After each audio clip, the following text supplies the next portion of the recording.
Great day everyone, mga ka-home buyers!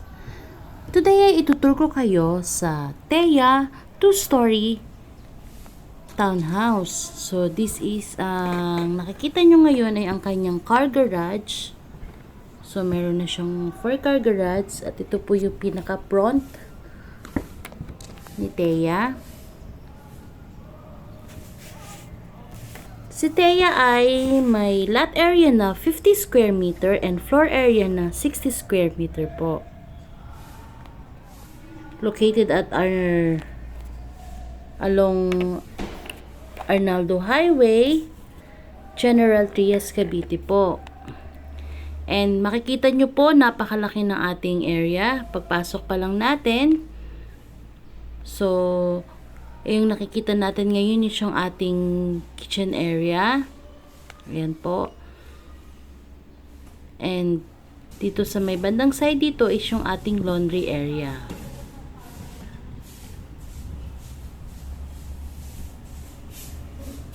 So ayan. So pwede nating i-extend natin dito yung ating kitchen. Pwedeng ilabas natin yung kitchen pag na-turn over na sa atin yung unit. So, ayan po. And ito yung ating staircase. So, ayan. Akyat tayo para makita natin yung taas po.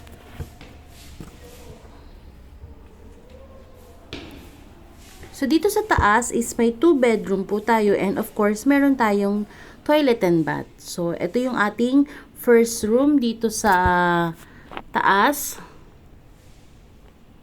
So, ayan, nakikita nyo, malawak po yung room. Napakataas ng ating ceiling po.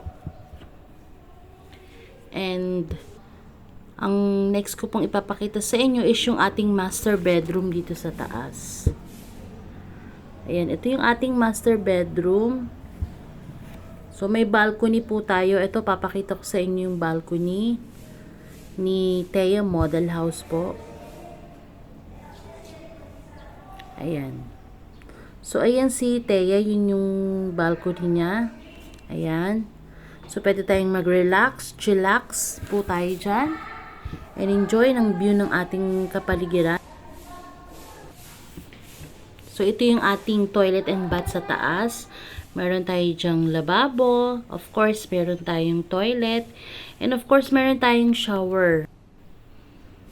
So, ayan. After natin makita yung isang toilet and bath, and of course, 2 room sa taas. So, baba naman tayo para makita natin ng mabuti yung pinakababa. So, ayan, pagbaba natin, mapapansin natin, nandiyan na yung lababo na kitchen area. Pero pwede po natin yung ilagay ulit dun sa bandang ng laundry area. And this is our toilet and bath po sa baba. Ayan, makikita nyo, may shower din siya. And then, ito yung room natin sa baba po. So, meron tayong isang room dito sa baba, bali 3 room po ang Thea natin. 3 bedrooms po. So, ayan. Para sa mga mother natin na mga oldies na hindi na kayang makataas, para po doon yun. As you can see, makikita nyo, malawak po yung ating living area. And then, ulit, ipapakita ko sa inyo yung ating labas. So, ayan.